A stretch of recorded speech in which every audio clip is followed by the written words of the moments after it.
As A fresher നിങ്ങളൊരു IT ജോലിക്ക് apply ചെയ്യുമ്പോൾ നിങ്ങൾക്ക് റെസ്പോൺസ് കിട്ടുന്നില്ല, അല്ലെങ്കിൽ നിങ്ങൾ അതിലൊരു സ്ട്രഗിൾ ചെയ്യുന്ന ആളാണെങ്കിൽ നമ്മൾ പലരും കാണിക്കുന്ന ഒരു അബദ്ധം എന്താ വെച്ച് കഴിഞ്ഞാൽ നമ്മൾ ജസ്റ്റ് റാൻഡമായിട്ട് കുറേ ഇമെയിൽ അയക്കും, കുറേ നമ്മുടെ റെസ്യൂംസ് അറ്റംപ്റ്റ് ചെയ്ത് കുറേ കമ്പനികൾക്ക് അയക്കും, കുറേ ജോബ് ഓപ്പർച്യൂണിറ്റീസിൽ നമ്മൾ റിപ്ലൈ ചെയ്യും. പക്ഷെ നമ്മൾ മനസ്സിലാക്കേണ്ട ഒരു കാര്യമുണ്ട്, ഒരു കമ്പനി നിങ്ങളെ ഹയർ ചെയ്യണമെങ്കിൽ ആ കമ്പനിക്ക് എന്തിലാണ് ഓപ്പണിംഗ് ഉള്ളത്, അല്ലെങ്കിൽ ഏത് പൊസിഷനിലേക്കാണ് ഓപ്പണിംഗ് ഉള്ളത്, ആ സ്കില്ല് നിങ്ങളുടെ റെസ്യൂമിനുള്ള സ്കിൽസ് ആയിട്ട് മാച്ച് ചെയ്യണം.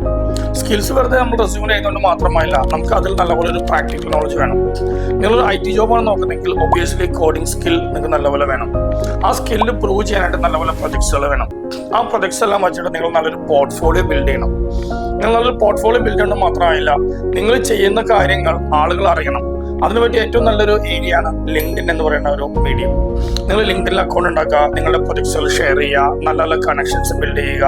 ഇപ്പോൾ ഒരു എക്സാമ്പിൾ പറഞ്ഞാൽ, ഒരു റിയാക്ട് ഡെവലപ്പർ ഓപ്പണിംഗ് ആണ് ഒരു കമ്പനിക്ക് വന്നിരിക്കുന്നത്, ഒരു XYZ കമ്പനിയിൽ. നിങ്ങൾ അയക്കുന്ന റെസ്യൂമിൽ ആ റിയാക്ടിന്റെ കാര്യങ്ങളും റിയാക്ട് പ്രൊജക്ട്സും നിങ്ങൾ ഹൈലൈറ്റ് ചെയ്ത് അതിന്റെ കൂടെ തന്നെ നിങ്ങളുടെ ഈ പറയുന്ന പോലെ കോളേജിലോ സ്കൂളിലോ നിങ്ങളുടെ ഡിഗ്രീസ് കാര്യങ്ങളൊന്നും മെൻഷൻ ചെയ്യാൻ മറക്കണ്ട. പക്ഷെ ആ റെസ്യൂമിൽ ഏറ്റവും കൂടുതൽ ഇമ്പോർട്ടൻ്റ് ആയിട്ട് വേണ്ടത് നിങ്ങളുടെ റിയാക്ട് കാര്യങ്ങളും അതുപോലെ തന്നെ അതിന് പ്രൂവ് ചെയ്യുന്ന പ്രൊജക്ട്സും ആണ്. സോ ഒരു കാര്യം മനസ്സിലാക്കുക, കമ്പനികൾ ഏറ്റവും കൂടുതൽ വാല്യൂ കൊടുക്കുന്നത് സ്കിൽസിനാണ്. കാരണം അവർക്ക് സ്കിൽഡ് എംപ്ലോയീസിന് താല്പര്യം, അവർക്ക് വീണ്ടും ഒരാളെ എടുത്തിട്ട് വീണ്ടും ട്രെയിൻ ചെയ്യാൻ താല്പര്യമില്ല. സോ നെക്സ്റ്റ് നിങ്ങളൊരു ജോബിന് അപ്ലൈ ചെയ്യുമ്പോൾ നിങ്ങളുടെ റെസ്യൂം നിങ്ങൾ ബിൽഡ് ചെയ്യുമ്പോൾ നല്ലപോലെ നിങ്ങളുടെ സ്കിൽസ് ഹൈലൈറ്റ് ചെയ്യുക, അതുപോലെ തന്നെ അതിനെ സപ്പോർട്ട് ചെയ്യുന്ന പ്രൊജക്ട്സും കൂടി ആഡ് ചെയ്യുക.